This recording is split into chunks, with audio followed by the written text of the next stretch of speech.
Welcome to the Relationships Inside Out podcast with Doctors Gregory Seibert and Kimberly Murray, licensed marriage and family therapists. Join them on this journey as they explore the ins and outs of relationships. Well, welcome to Relationships Inside Out podcast.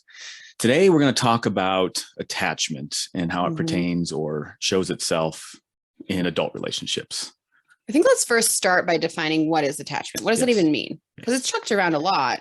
Yeah. But not necessarily from a research or theoretical perspective. Yeah. And when you look at Bowlby and Ainsworth, who pioneered this, it's really about that parental figure and child relationship. Mm-hmm. And it's not about how much you love your child or take care of them. Mm-hmm. It's really about attuning to the nonverbal cues that the child is giving, like the cooing or the crying, and being able to accurately kind of tend to that and meet their need. And by doing so, and if that's successful, that helps develop like a secure attachment. Mm-hmm. But it's not solely on how much you love your child. It does play a role, but it's really about that attunement to that nonverbal relationship. Attachment I think of it as like our perception of safety to explore, but also return to our home base. Yes, exactly. So if you're looking at like a toddler, can they go and explore the toys, but also know that they can come back to you? Yeah. Will you be there if they need to come back? Mm-hmm. Can you encourage them to be confident enough to explore? Right. Yeah. And if not to either of those, that's when we see some hiccups in attachment. Yeah. And they talk about secure attachment, insecure attachment. That's typically what they look at. And insecure, and we'll get into this a little bit later, but there's like subtypes of insecure attachment. But in general, the difference that I see is the consistency or inconsistency of the parent. Mm-hmm. Say more about that. So in secure attachment, the parent's more consistent. The kid learns, the child learns to develop a sense of trust and confidence that their needs will be met. Mm-hmm. Whereas insecure, it's more of, I don't know, are they coming back? Like, will I get this need met? Mm-hmm. And that's kind of and there's some little variations when we break down the subtypes later, but that's kind of one of the defining features that I look for myself when I'm, assessing families or couples and trying to understand what's going on and how their attachment might be showing up in their dynamics. But also not swinging too far on the other side either, right? So giving my child the confidence or autonomy to explore, I'm not holding them back out of my own fear. Because being involved at a constant state with our child all the time, that isn't always healthy either, right? That helicoptering, Jinx. where parents, like both of us served as professors, and we would have 21-year-olds who'd be like, my mom's calling you. That's what I'm talking about here, is parents that are so involved in their kids' lives, which I want you to be involved to a certain point. But they're so involved that the child doesn't learn autonomy, doesn't learn confidence or a little bit of risk taking in exploring their environment. They don't know how to self-soothe without you in that regard. And that's uncomfortable, right? I look at it like a parental child codependency almost. Yep. So and the helicopter parenting, and I look at it as the parents look at their child as porcelain. Like you're going to break, something's going to happen. I need to be there. I need to control. And in that process, the child doesn't learn. Trusting their child, right? I don't trust your decision-making. Yeah. And that over time can actually hinder the child's ability to learn how to self-soothe, which is very adaptive in adult relationships later on. So we need that for workplace, for relationships, when we have our own kids. And our attachment growing up can directly impact the attachment of our children. Yes. Oh, yeah, or the partner we pick, right? Often people who have secure attachment, so that healthy attachment where when we look at babies, the baby kind of clings to parent. In the studies, it's usually a mom, clings to parent, and then starts to gradually explore their environment, comes back and checks in with mom and goes back out. That type of attachment, securely attached people tend to attract securely attached people. And insecurely attached people tend to attract insecurely attached people. Yeah. And so it does directly impact who we then choose as our partner. And also, just because it's not like when we look at our attachment, if we're, you're listening to this and you're like, oh my God, I'm XYZ or whatever, it's not solely on our parents. We do learn through relationships growing up, even like romantic relationships early on, we can actually learn a different attachment in that regard. So, but let's start with secure attachment. Like, what does that look like in an adult relationship? It is that ability to trust in my partner, to trust in their decision-making, but not so much that I give up my voice and my own autonomy. Right? Like I don't have my self-worth is not wrapped in my partner. It is not that I can't function without my partner. Yeah. It's that we can be independent people who still work in teamwork. And what you're talking about is boundaries. Yay. There's the plug. So yeah, there's really a good balance between who I am outside the relationship and in my relationship. And it doesn't mean that conflict doesn't happen. That's not what that means. It essentially means that you're able to manage it better. You're able to communicate your needs better and more comfortably without a fear of abandonment or rejection or something that we would see with the insecure attachment styles. Or without avoiding it altogether. Yeah. Right. We have that tolerance for discord, and we're not immediately going to, they're going to abandon me or leave me, or I must be a terrible human being because I disagree with them.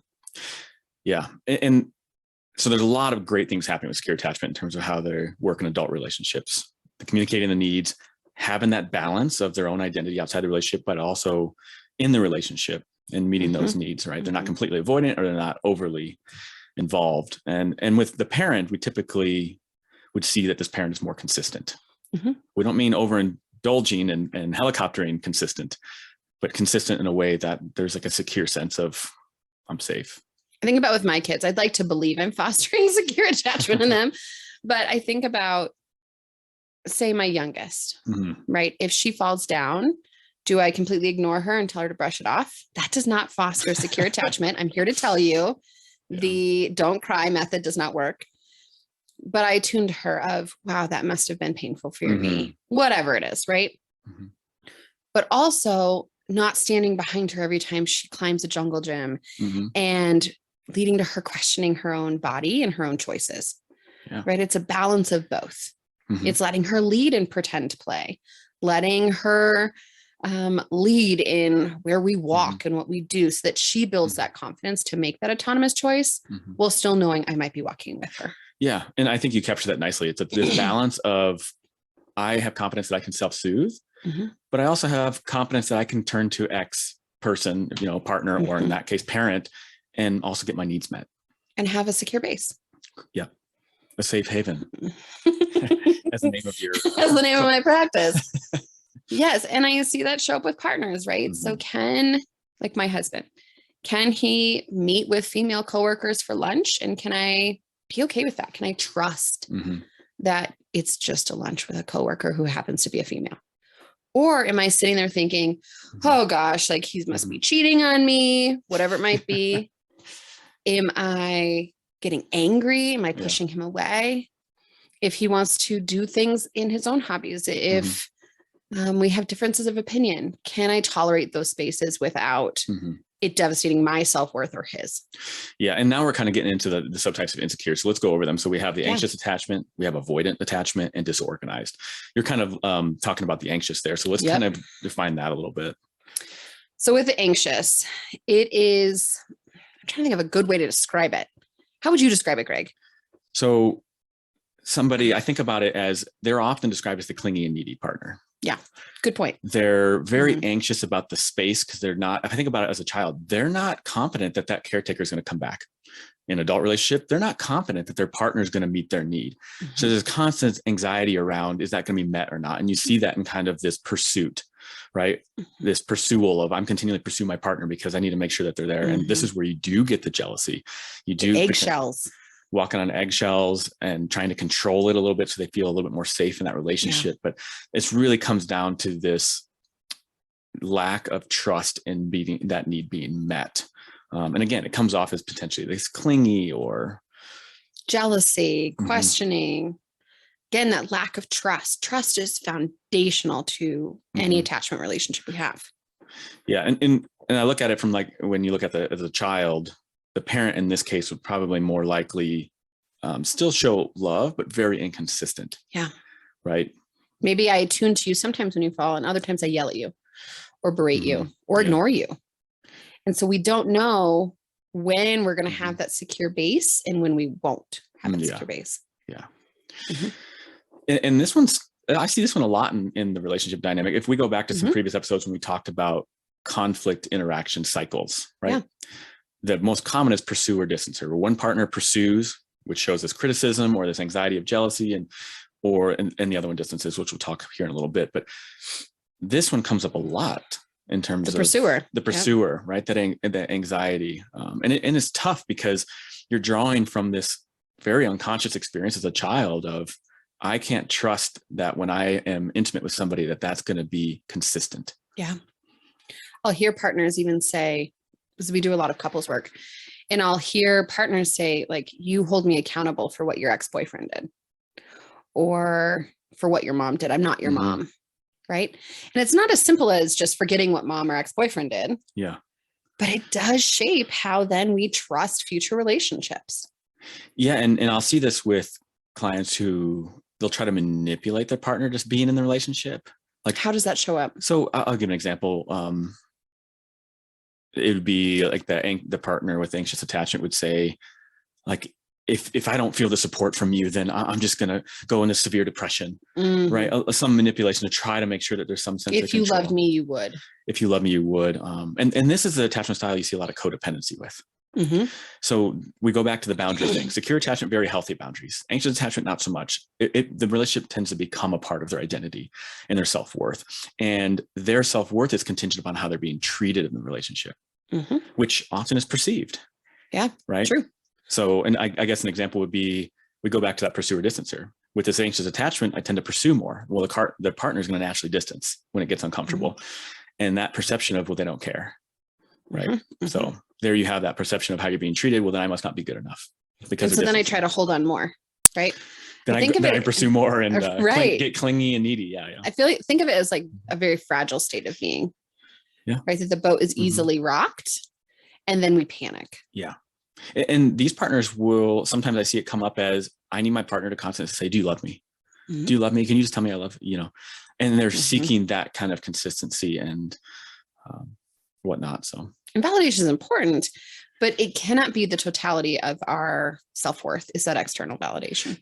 Yeah. They're saying, I love you can't be the thing that's dependent, like your self-worth is dependent upon. Yep. This is where that self-esteem or the work on your own self-esteem can come in handy down the road is learning how to be comfortable with yourself. And so it's teaching, like with our kids, right? So as parents, it's teaching our kids that. One question I ask Harper before bed is, what are 3 things you love about yourself? And I try not to lead with what I love about her because I want her to foster her own sense of security. And this is part of that. Wow. Is that she has worth outside of what I love about her or my husband loves about her or whatever. Society loves because or you got a school, gold star today. Right. It's getting her to think about, I like that I'm funny. I like that I'm kind. So that she can develop that own sense of confidence. I like that. Yeah. Without being dependent on our validation. Not that we don't validate our child. I want to be really clear. Yeah. We do validate her. Yeah. But I want to encourage both. But it goes back to the idea of this balance of, yes, I can rely on my parent to self-soothe me when I need it, but I can also self-soothe myself. Yeah. And same in the relationship, right? As in an adult relationship. So moving on kind of the next attachment, and we're going to, we'll have episodes where we go into each specific one more in depth, but today we're going to just give an overview. So the next one is the avoidant attachment. Yeah. This is, now we talked about that pursuer distancer relationship, right? So the anxious attachment is more the pursuer. This avoidant one is more the withdrawer. These are the ones that are very uncomfortable with being intimate. So they've learned through the, at a young age that they can't depend on their caretaker. And intimate doesn't mean just sex. Intimacy means emotional intimacy, vulnerability, conflict.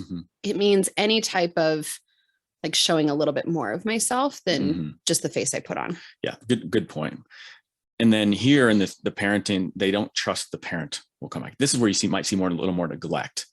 Right. And or the parent is very distracted and not present. So the child has learned to avoid themselves and remove themselves to be independent in their self-soothing. So they're managing it differently a little bit. Right. So I don't want to depend upon that. So I'm going to be independent, which in adult relationships translates to I'm scared of intimacy, which is kind of this weird play on this because they do want intimacy, but the distress of being intimate is more than not getting intimacy. Sure. This is when you see people ghosting. Yeah, very short, maybe not prolonged relationships, And you can have a prolonged relationship, I suppose, with it, but it makes it hard because we as people in relationship want to connect. And if we're an avoidant type, it makes it really hard to connect. Again, this isn't a conscious thing. This isn't, I want to purposely ice you out. Yeah. This is to keep my body safe. I have learned I cannot trust other people. Mm-hmm. I cannot rely on them. And thus I'm not going to set myself up for failure, and I'm just going to do it myself. Yeah. And there's not much investment and the intimacy side. So it's more of, I want to maintain my own life because that's where I'm comfortable. I want to maintain my independence from any of that intimate kind of dynamic. And typically they find partners who are also avoidant. There's that comfort. We're both independent. We both can be okay with not meeting our intimate needs, which is, as humans, we need. Right. So there is distress there. It's not successful because you're both avoidant and that it works well together. So think about with parenting these, and I'm sorry, parents, I'm gonna call you out. These are the parents that are always on their phone, that are telling their kids they should be seen, not heard, that just go play, leave me alone. I hear this within my own greater family. I don't mean my little subunit. Yeah. I mean my greater family system of, you're annoying. Get out of my hair. Get out of my hair. Stop bothering me. Yeah. I don't want to play. There are times when we all don't want to play. Trust me, I get it. But when that's the consistent message of just leave me alone, kids stop reaching. They stop trying to rely on the parent for that bond, for that connection, for that leadership and trust, and thus just figure it out themselves. Yeah, because intimacy in this dynamic was rejected. Yeah. So why try? Right. I think about one of the common things. Oh, child, you're getting my last nerve. All the time. Yeah. We're not perfect parents, right? There's no such thing as perfect. We're just talking about more, except for me. We're just talking about general behaviors that lead to this, right? Kids are resilient. There's temperament differences potentially that, And there's a difference between that's our constant state. And there have been times I've told my daughter, like, I just need a 5-minute break. Sure. Which is fair. That actually teaches her a boundary of, I can't be attuned to her all the time because I'm also a human. And there are times maybe I do snap or say, leave me alone. Well, not quite leave me alone, but give her that message. Yeah. But then it's later tuning back to her and saying, I'm sorry, my body was flooded, or hon, what do you want to do now? I'm sorry, I couldn't attend to you then, or whatever it is. It's creating that connection after that moment. And even validating before of saying, give mommy a break, give me 5 minutes. Like, I love you, I'll be back. And I do say that. And actually our daughter mirrors that now. Oh, interesting. So she'll, even at her own birthday party, like she said, Mom, I need a quiet break. And it might be tempting to say, no, don't take that quiet break. You're at a party, you need to push through. And instead it's go take that break. Right. And so it's teaching her both. You're allowed to give voice to your need of, this is too much. I need a little relaxing, and not creating a constant message where your burden, your problem, leave me alone. Keyword constant, right? It goes back to that secure attachment. It's that balance. You can advocate for your needs. That's secure attachment. And you should. Yeah. You should. Yeah. So it's tricky. It's tricky to see it show up in childhood, carry throughout our emerging adulthood, and then into our next relationships. But it's not permanent. That's a really important point here. Yeah. Just because you grew up with one of these attachment styles doesn't mean that you are doomed to that style forever. Yeah, there are ways. Yeah. And we'll talk about that after we go over the next one and potential ways that we can help grow and build ourselves into a more healthier attachment. The next one, the last kind of insecure. So there's 3 of them under the insecure, right? The anxious, the avoidant, and now we're going to talk about disorganized. So the disorganized, this one is very severe. This is an intense fear of intimacy. And this comes largely from being abused and neglected and heavily rejected. Those really tragic home stories.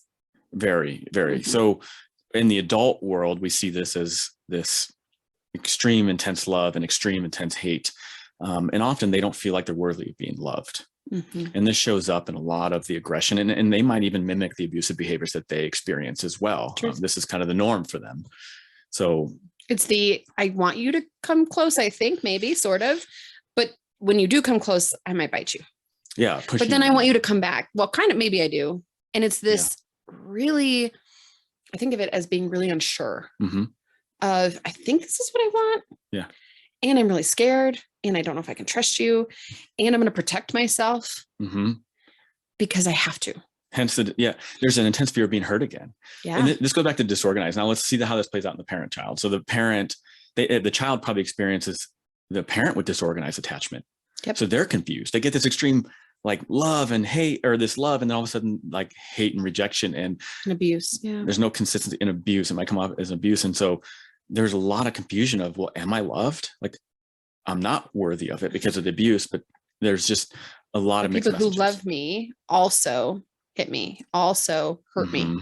And they'll find themselves in abusive relationships that they will maybe on an unconscious level normalize. Yeah. Well, this is what it feels familiar, right? And so the idea of being in a relationship where that's not present, it also then calls into question, well, do they love me? Because if they loved me, this is what it would look like. Yeah. Yeah. And a lot of conflict in this attachment style, a lot of that because of that disorganization of just uncomfortability of, I can't be loved, but I really need this love from this person, but I'm not worthy of it. And that push pull, I mean, it's just very chaotic and on an emotional level. Just think about that internal tension and discord. Like it's a constant state of being unsettled, uneasy. And even those kind of cheapen it, right? It's a state of just being really fragile. Yeah. All the time. Yeah. Fragile, being hurt, walking on like the eggshells, but still wanting the needs met, but don't know how or if you're worthy enough. It's probably one of the most uncommon types, but it does show up. And you don't have, again, like you don't have to, I don't want to say be stuck with, but you don't have to live with this attachment style forever. This is probably one of the harder ones though, to move into a more secure place with. Yeah. And if you're a partner of somebody who might have this style, I mean, they're very controlling sometimes. I mean, not always, but they can come off as very controlling. Or incredibly submissive. Yeah. Yep. So yeah, and let's kind of, go into a little bit about, we're not doomed for this. So what are things that we can do? I mean, the first thing I want to put out is like a disclaimer. You cannot just will away your attachment style. There's this hope of like, what? Give me medicine. Let's go. There's this idea of like, we'll just stop being jealous. Yeah. Well, just trust me. It is not that simple, people. Yeah. It is not. So often our first line of defense is therapy. And we're not just saying that as biased therapists here, but I mean, I am. Go. But it's working through what has happened so that we can understand how it's going to impact us going forward. Yes. If we don't work through that past junk, you're not just going to magically change your attachment style.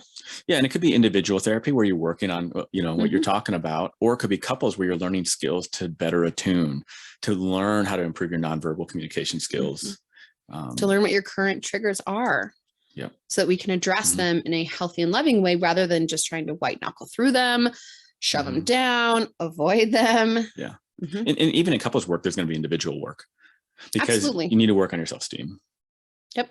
You need to work on how do we love ourselves? How do we love it? Because we didn't learn that we could be loved potentially. At least that's what our unconscious perceived growing up.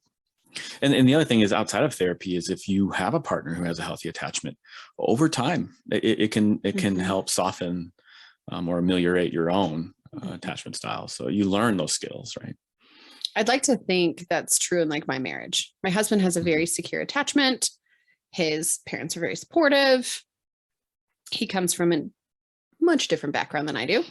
Whereas mine, much more of the insecure, especially anxious, where I know that my parents love me. I know that my siblings love me, but there was a lot of chaos and a lot of pain and a lot of fighting and inconsistency in that care.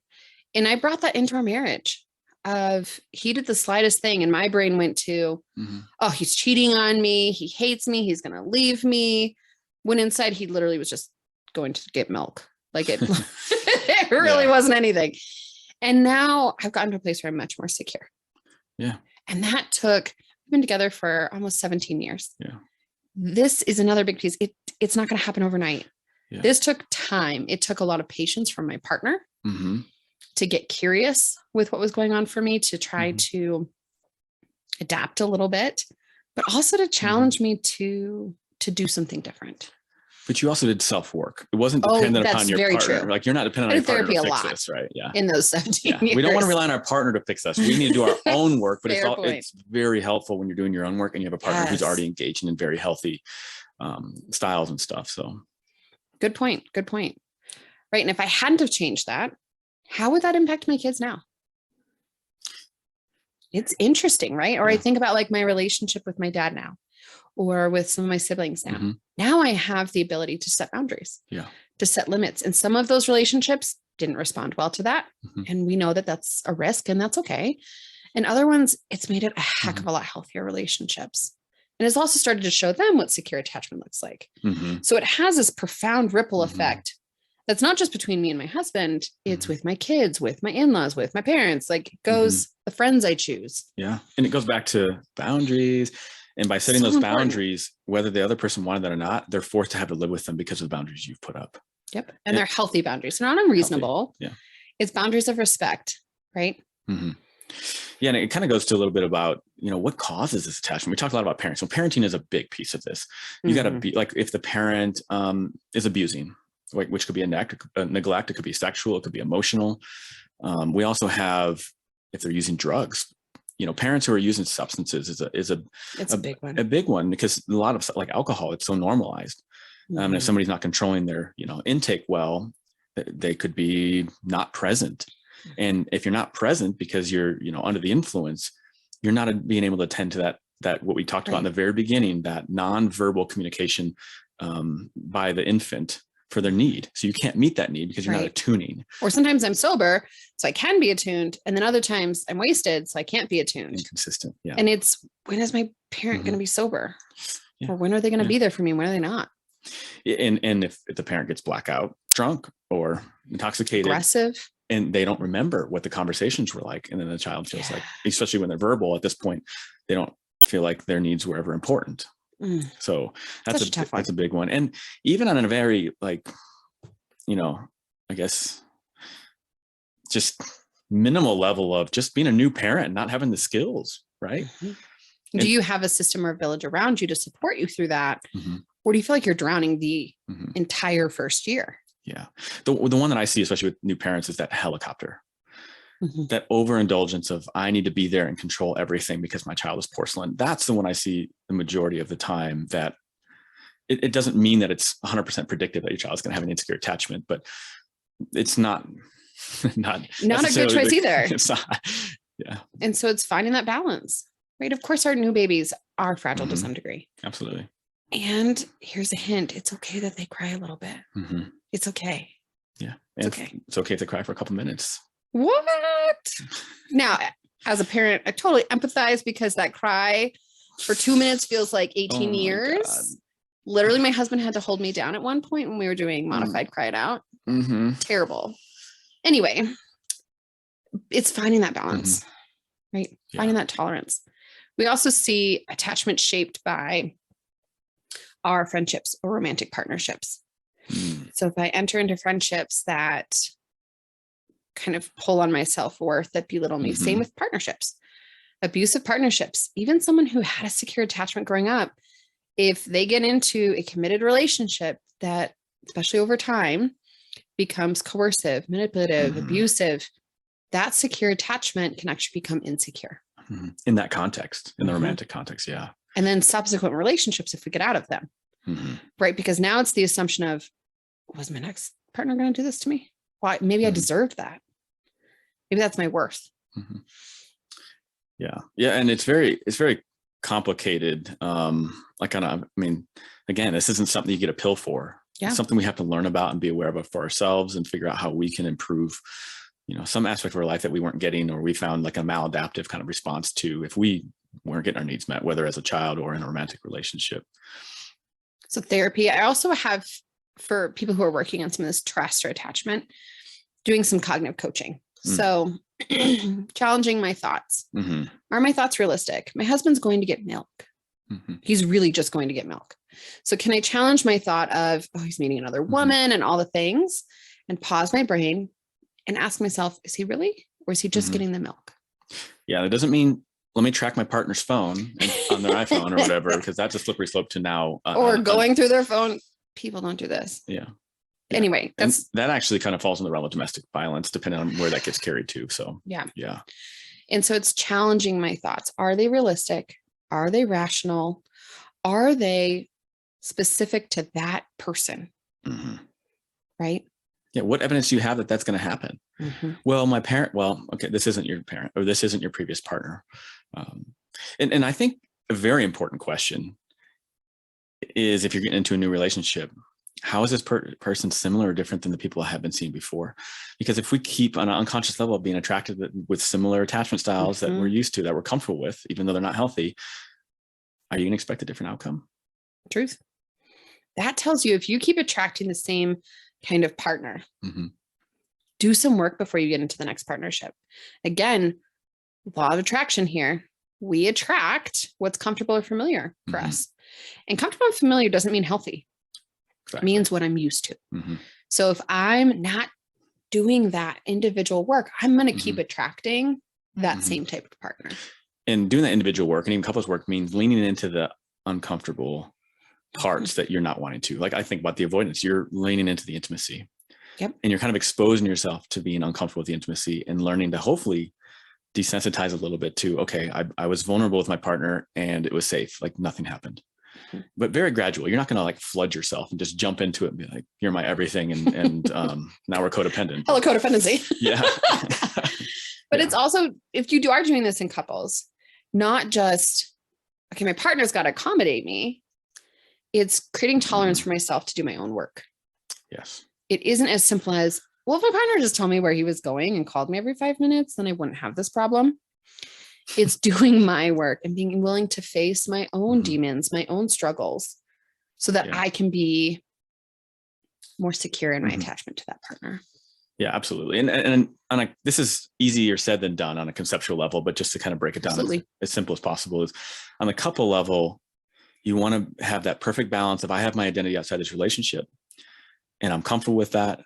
I'm comfortable with the distance I have with my partner in that process, but I'm also comfortable communicating my needs, asserting my needs, setting good boundaries, right, for that. And then on the parenting realm is fostering that consistency, but giving space for that child to also learn how to self-soothe. And explore. Yeah, balance. It all comes down to this balance, it seems. And the balance can look slightly different by partnership or by parent-child relationship. Research guides us on what that balance most often, I'm going to say should look like. Yeah. But there is some wiggle room. Again, my biggest recommendation here, go to a therapist who's trained in this, who's trained in relationships, systemic work. Attachment specifically. Yeah. Attachment, where I look at emotionally focused therapist, right? Training by Sue Johnson and her camp. And they have emotionally focused couples therapy and they have emotionally focused family therapy now. So that's always a great one. But really doing your research, because this isn't a small overhaul that you're doing if you're trying to move from insecure attachment to secure.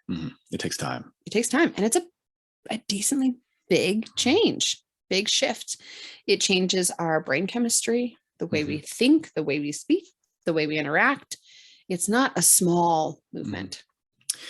Yeah. And kind of like one final thought too, is going back to this interaction cycle. Like we talked about the pursuer distancer. And that attachment affects our perceptions of our partner's actions.